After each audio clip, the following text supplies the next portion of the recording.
Do you feel hot with this hair on your head? No. You feel hot with this cap covering your head? That's a very, very good question. Or let's say it like this. Does your head feel cold when you remove it? You know, when the air blows? No, it's a good question. I've never asked you. See. Let's start. I was just being nice to you. Just wanting to empathize with my wife that, okay, if you feel hot. You will stand behind me and blow. Okay, let's start now. Okay. Action. Hi everyone, welcome to Super Homes. This week, my husband turned a year older. I was 30. Okay. I'm forever 30. All right. So how does it feel? To be 30?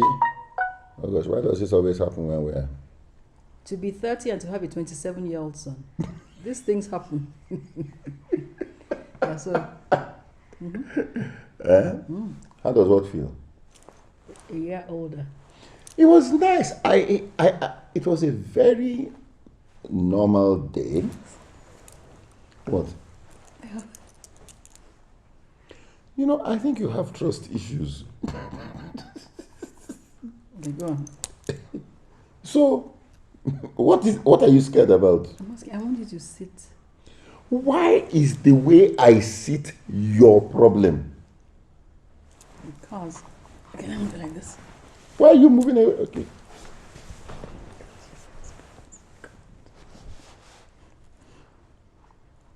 You know, are you one of those people that when you're on a bus, you don't want people to sit like this? I don't like people sitting like this next to me.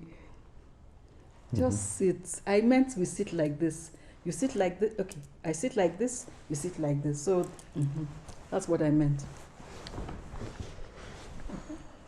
You're not crossing your leg today. Are you comfortable? Are you comfortable? Familiar Joe, leave me alone. All right. So. What were you saying? I was asking about my birthday. It started. First of all, let me say a big thank you. I don't know what else to do. You know, messages from all over the world. Literally, thank you so much. You made me feel so loved, and it was really good. And then in the evening, you know, at the Street University session. Now, the conspiracy between you and Oladele, that was the first time I was totally surprised and shocked. So, you've had, how many birthdays since we got married? You've had, I think it's 27. Yeah, you've had 27 birthdays. Is it 28? Our wedding anniversary is next month, eh? Yeah. 28 years. Imagine it's going to be a year since we started Super Homes next month. It's amazing. And the very first Super Homes that we had was just an idea. Let's just encourage people on our anniversary. And now it has become, you know, a weekly thing. I know. So how many birthdays since we got married? So this week was 27th birthday. Yeah. So looking over 27 years of birthdays. How has it been? What have you, growing older, married to the same person, talk. Why are you saying married to the same person as if that was a choice of... I'm just trying to ask you a question. My friend. It's been a learning curve. I think I said this before, that a person who thinks at 40 the way they were thinking when they were 20 has wasted 20 years. And I think as long as we continue to develop ourselves, we will continue to learn. And as long as we will continue to learn, we will continue to look back and say, oh my goodness, things that you did a few years ago that at that point you thought was an intelligent thing, you now look and you think, wow, how dumb could I get? You know. And another thing for me, like we were telling the children, sharing with the children the other day, I think the biggest test of being small, or the biggest test of obscurity, or when you're starting out, the biggest test is the test of faith. But the biggest test of when you've attained the level of success, prominence, and all that is the test of character. You know, and I think that's one of the things that I always feel. I feel that if we can just be patient in the earlier days, we both grow and mature. You know, so I'm not saying, I'm not just saying us now. I'm saying, you know, in the early days, there may still be a bit of, I don't know whether to call it youthful exuberance. There's still a bit of things that may not augur well for the marriage in the long run. But if you just are patient with each other, if you don't think that, if you don't insist that you're right all the time, it's almost like, it's not almost like, we get better, you know, as we grow older. Well, it's a choice. We can choose to get better. One thing that I think messes up a lot of homes, starting from the early stage, is the need to prove a point. And the need to prove, I'm not saying don't have something to prove, you know, but I think I need to have something to prove to myself. If I am put in a position where I am always having to prove something to my partner, if I am not hitting that target, there is a likelihood you begin to resent that partner. You know, so, and that's why the I love you should be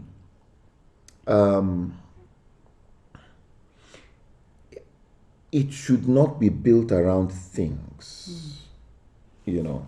So, talking of the things I have learned, you know, in these years, all these birthdays, is that you have never put pressure on me. Okay? But that did not stop me from being visionary. You did not put pressure on me, but you've encouraged me. I think they are two different things, you know. And I think the more we learn to encourage and not put pressure.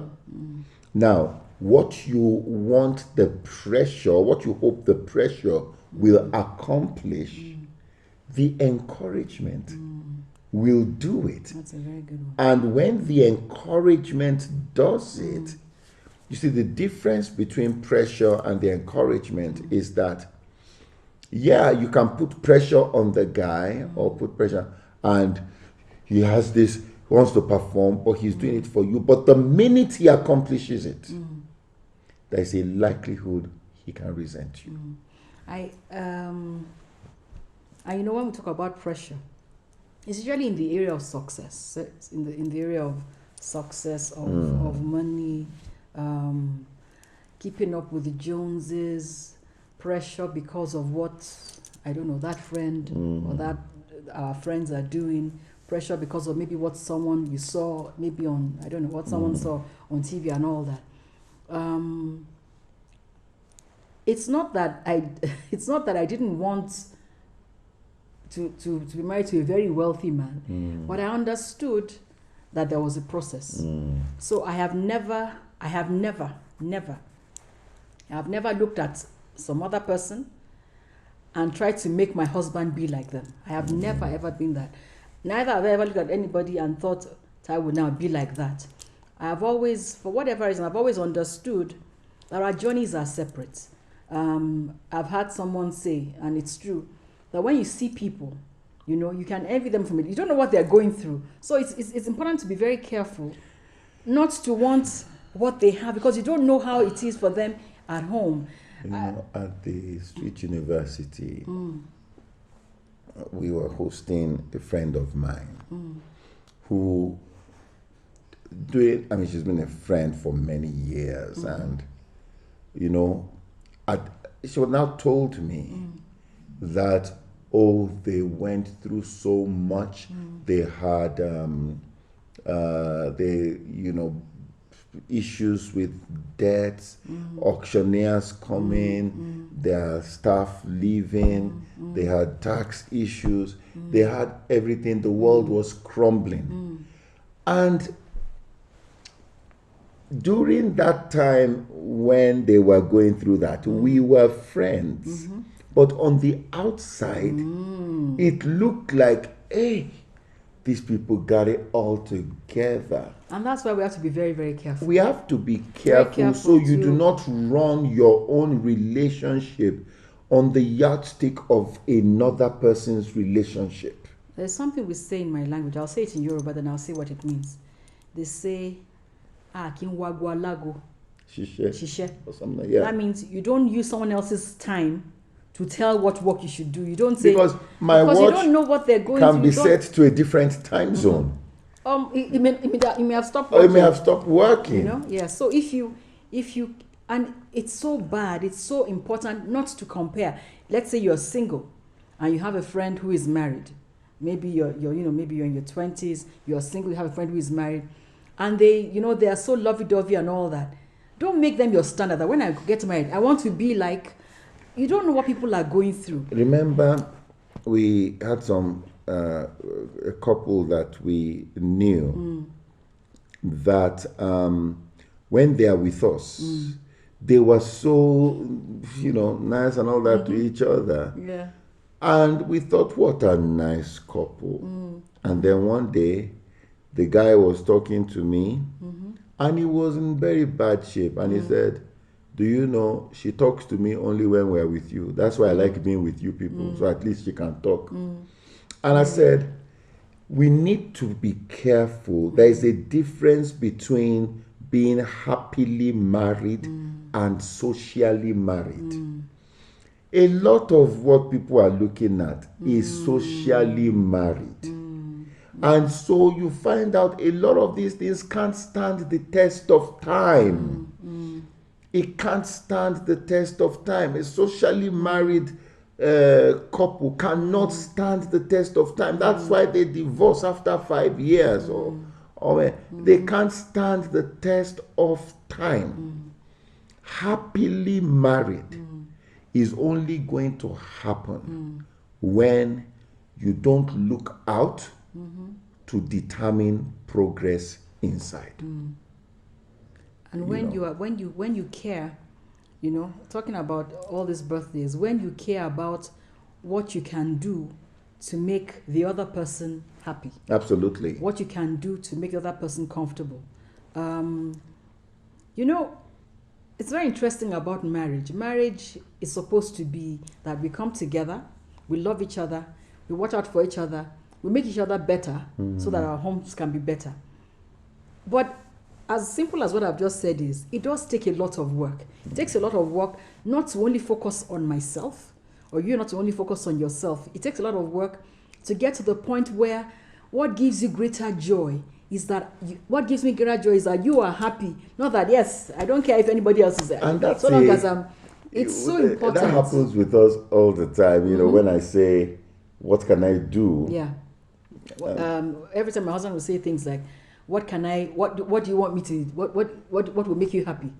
The truth is, what makes me the happiest is when I see that my husband is happy. That's just, I'm not. And what makes me the happiest is when my wife and my children are happy. So it can be a bit whatever, if maybe on a Sunday is like our cheat day. So maybe on Sunday he says, baby, he always says, my wife, what will make you really happy today? So I'm thinking, so I say, okay, what do you want? He says, no. I want what would make you happy. And I'm thinking, as I always tell you, that if you just say what you would like, I'll be happy with it, because you will be happy. And all I want is you say what you want, because once you say it, you see, once he's happy, say it's a cheat day. So if it's ice cream, I know that when that ice cream comes, not only will it make him happy, will also make the children happy. So I'm good, and that takes a while to build, where you're not focused on just yourself, where you are not. Every time the other person is happy, you're like, why are you happy? What are you laughing about? Do you know what? That should not be it. So, I guess over the years, we have, my joy, my fulfillment is to see that the people around me, my family, are happy and fulfilled and as well. that's my joy too. And so, can you see something? Because that is her greatest desire. That is my greatest desire. So guess what? It means we are working in the same direction. All I'm concerned about, tell them about whenever I hear the children laughing.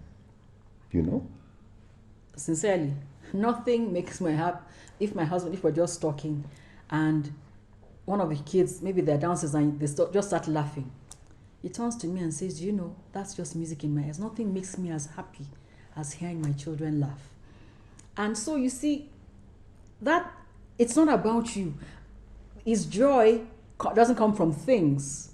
It comes from the health and the well-being, mentally, physically, socially, of me and the children. It's not something that is made up. It's something that he cares about. And so when the children are laughing and all that, it just makes him happy to hear them laughing. Sometimes it might be like, I haven't heard so-and-so in a while. Where is so-and-so? And maybe it will go to our son, who is a producer.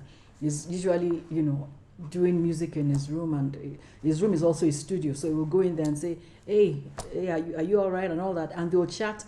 Nothing makes him as happy as knowing that they are happy and content. And so, and it's not about him. When you are like that, when you are looking out for the well-being, the joy and happiness of those that you claim to love, it will fulfill you as well. You will be happy. Yes. Or sometimes I'm in the office and Ola will just come in. And one thing I've always said, I will never, and I think this is part of what has come with growth, because in the early days, I was so busy trying to, prove a point, let everybody know I'm busy, but now, so Ola will come, any of the children, they come, or Taiwo comes into my office, everything stops for my family, and Ola will come in and we'll just sit down. And what I do, I have a sofa in my office, so I leave my desk. Ola sits on the sofa, I sit on the sofa with him, and we can talk for 30 minutes. Now, the interesting thing is, by the time we finish that conversation, we are both so happy. I'm excited. He tells me what he's doing. I'm excited. Or it could be talk about me and Fumi. Or Tomide. I remember Tomide will come either into the office or into the room and just say, and we have the most amazing conversations. That, the fact that your family is happy as a man, that should be your number one goal, not the next car, not the next, this is the kind of, clothes or whatever. Fumi was very upset that you can't do so much for everybody's birthday, and then your birthday, you say you just want a meat pie, And so she said, we'll have the cake, you will cut it and we'll eat it. And for me, it's simple, and I think we can, wrap it up here. Is that on both sides, let your number one goal be to make your family happy. but you need to find out what makes them happy. And you will never know what makes them happy if you don't spend time. You need to create the time for each member of the family. Create the time so that you get to know them, and then you will know. You know, and just the same way Ola will come and sit down with me. Sometimes I can just go to his and just sit down with him and we just talk. You know, sometimes the other day we just sat outside the whole day. Yeah, and one Sunday after, so we just sat outside the whole day and talked.